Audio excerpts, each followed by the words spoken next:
জীবনে অনেককেই দেখলাম তারা বুড়ো বয়সে ভীমরতি করে, তাই তারা ভীমরতি করতে করতে একদিন পিরামিডের সামনে গিয়ে উপস্থিত হয়। তারা পিরামিড দেখতে পায় এবং তারা যেটা এতদিন গল্পের মধ্যে পড়েছিল তারা সেটাকে বাস্তবে গিয়ে দেখতে পায়। এবং সন্ধ্যের দিকে জাহাজ ছুটলো মরুভূমির দিকে এবং পিরামিডের দিকে। জাহাজ টং টং আওয়াজ করে দৌড়াচ্ছে এবং পিরামিডের দিকে গিয়ে থামছে। পিরামিড তখন তাদেরকে ডাকছে, আসো আসো, আমাকে দেখে যাও, আমার ভিতরে অনেক রহস্য। তারপর তারা ঘোড়ায় চড়ে পিরামিডের দিকে ছুটলো।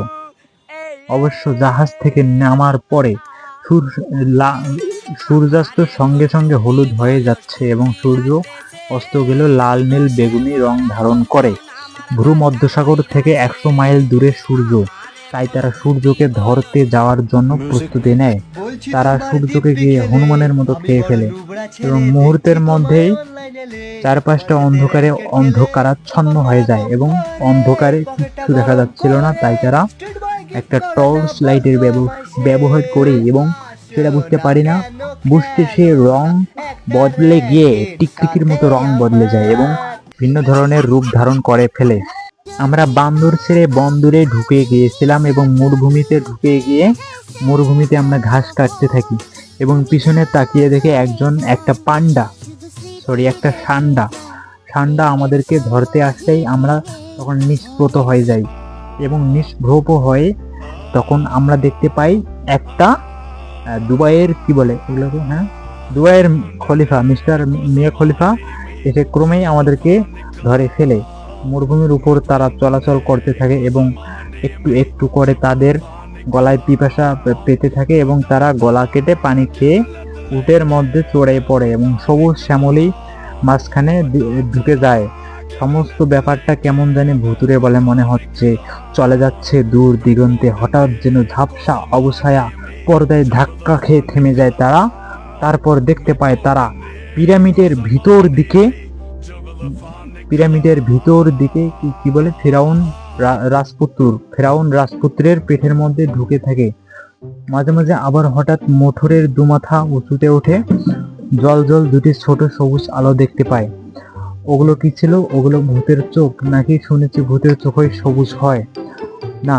কাছে আসতে দেখি উঠের ক্যারাভান, এদেশের ভাষাতে যাকে বলে কাফলা। উঠের চোখের উপর হেডলাইনের মোটর বাইকের লাইট পড়তেই তখন সেটা সবুজ হয়ে যায় এবং লাল রং দেখতে পায়। আমি ভয় পেয়ে গিয়েছিলাম, আর কেনই বা না পাবো। মরুভূমি সম্বন্ধে কতই না গল্প শুনেছি, কত সত্য কত মিথ্যে ছোটবেলায় পড়েছি। তৃষ্ণায় সেখানে বেদুইন মারা যায়। মৃত্যু থেকে নিষ্কৃতি পাওয়ার জন্য সেই বেদুইন তার পুত্রের চেয়ে প্রিয়তমের উটের গলা কাটে। উটের জমানো জল খায় আর প্রাণ বাঁচানোর জন্য জল খায়, তাই মোটর ভেঙে যায়। যদিও মোটর ভেঙে যায়, যদি কাল সন্ধে অবধি এ রাস্তা দিয়ে আমি পিরামিডে না যেতে পারি, তাহলে আমার পিরামিডে যাওয়ার ইচ্ছাটা থেকেই যাবে আজীবনের জন্য। আমার অনেক ইচ্ছা পিরামিডে যাওয়ার জন্য, মিশরের পিরামিডে যাওয়ার জন্য।